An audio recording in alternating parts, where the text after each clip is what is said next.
Hi, I'm Joel and I'm the team leader here at Whitley Bay Baptist Church. And as we start 2022 here as a church, we're going to be looking together at the book of Ephesians. It's a letter from Paul to a church he knew well.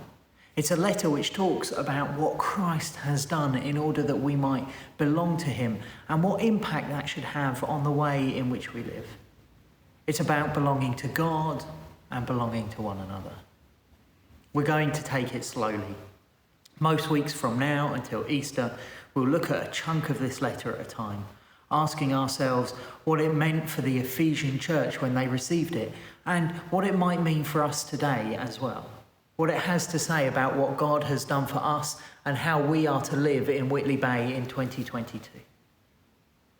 Today, I'm going to give some background on Paul's relationship with the church in Ephesus and a few thoughts on endings. I'll also post a link in the comments to this video, and I'd encourage you to watch the video on that link, which is from the Bible Project, and it gives an overview of what the book of Ephesians is all about. Now, you may well know Paul's story. The Apostle Paul started off with a different name and a different mission.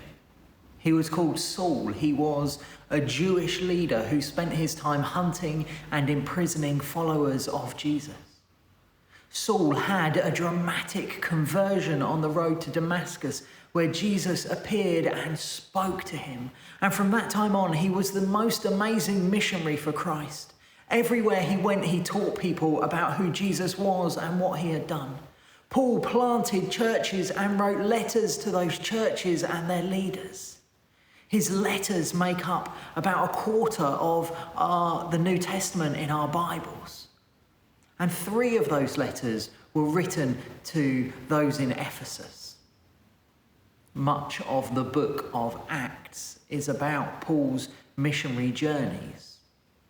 And it's on these journeys, on a couple of them, we find him first encountering those Ephesians. On what we normally call Paul's second missionary journey, he travels from Jerusalem across the land through the countries on the north of the Mediterranean Sea. And in a place called Lystra, he picks up a young man named Timothy. He'll be important to the Ephesian church later. And by the time he gets to Corinth in Greece, he meets a couple called Priscilla and Aquila. This is in Acts 18. And Paul takes Priscilla and Aquila to Ephesus.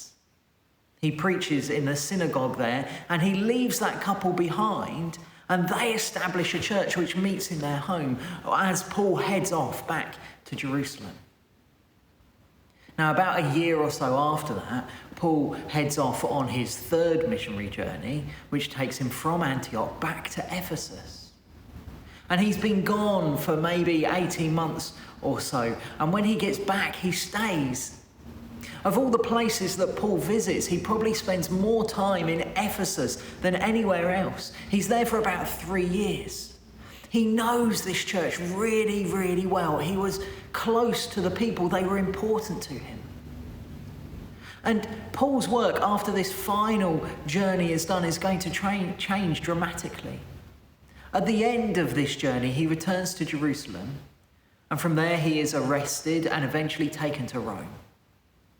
And it's under house arrest in Rome that he writes his letter to the Ephesian church, which we're going to be looking at together. And he also writes 2 letters to Timothy, who is by this time leading the church in Ephesus. He's gone from being a travelling evangelist and church planter to a man imprisoned in his own home who still speaks God's word and still writes letters. But it's a very different role than the one he'd had before. So Paul spent a lot of time in and around Ephesus, those 3 years, all in one big chunk. And that maybe shouldn't be a surprise, because although there's no longer a city on that site, at the time, it was one of the most important places in the Roman world. It was certainly the most important in the area. Ephesus was proud to be the site of the Temple of Artemis, which was one of the 7 wonders of the ancient world. Artemis, the goddess of wild nature, animals, midwives, childbirth, the protector of women and small children. People from across the known world would travel to the temple at Ephesus to join in feasts and processions and petition the goddess and worship at her temple. There was a roaring trade in icons and the city thrived. It was ethnically diverse with good-sized populations of Greeks and Romans and Jewish citizens. It was a place of ancient spiritual engagement, magic, and sometimes questionable religious practices. It was a political, economical, and social hub. And from here, the good news of Jesus could be preached in all the other towns and cities in Asia Minor, modern-day Turkey. And after Paul eventually leaves the city, this important hub, having caused a degree of upset, you see there's a riot incited by a silversmith whose profits were in danger as Christianity in the city prospered and the icons he made were less in demand. After Paul leaves, he travels around Macedonia and Greece, and once more, before returning to Jerusalem, he goes to a town called Miletus. It's about 30 miles south of Ephesus, and he calls the elders of the Ephesian church to come and meet him, those he had worked alongside with for so long, to say goodbye. And you can read his farewell speech in Acts 20, and it's this speech I want us to dwell on briefly now. If you've got a Bible to hand, it might help to open it up to Acts 20. This speech of Paul is a rare thing. We do have other accounts of Paul speaking to groups of people in Acts. We have plenty of his writings which were written to be read out to whole churches. All these things sort of outward facing, the purpose of sharing the good news of Jesus and teaching people what it means to follow him. But here, Paul is speaking to a group of elders, those he worked with in the Ephesian church, those who have helped him lead God's people in the city.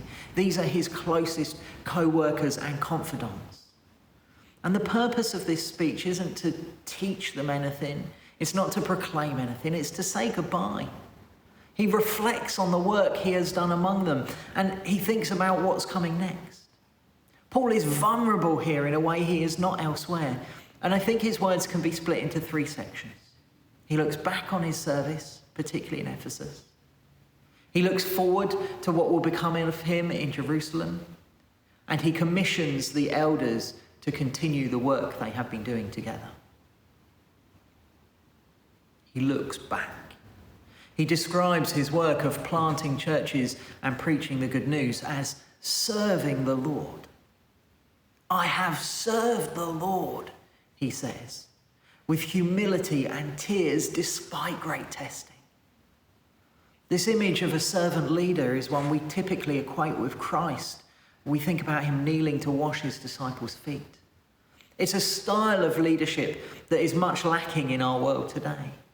And I think that's because it's hard to lead by caring for those around you, to lead by following the will of someone else, following Christ's will rather than our own. To lead by getting stuck in alongside others rather than simply commanding others to do all the work for you. A number of times in the last few months since I've arrived here, I've had a conversation with people about what you call me. Team leader maybe looks good written down, but it isn't the sort of thing you'd say to someone face to face. I don't know.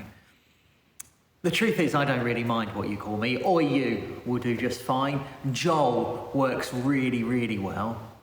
But if I had to choose between all the titles that sometimes get given to clergy, vicar or father or pastor or minister, I'd choose minister. Pastor is good, it comes from shepherd, which is really biblical. But minister means servant. And this, I think, is my calling and a calling for all of us, to serve the Lord with humility, looking to his ways rather than our own, to serve him to the best of our ability, just as Paul says he has done.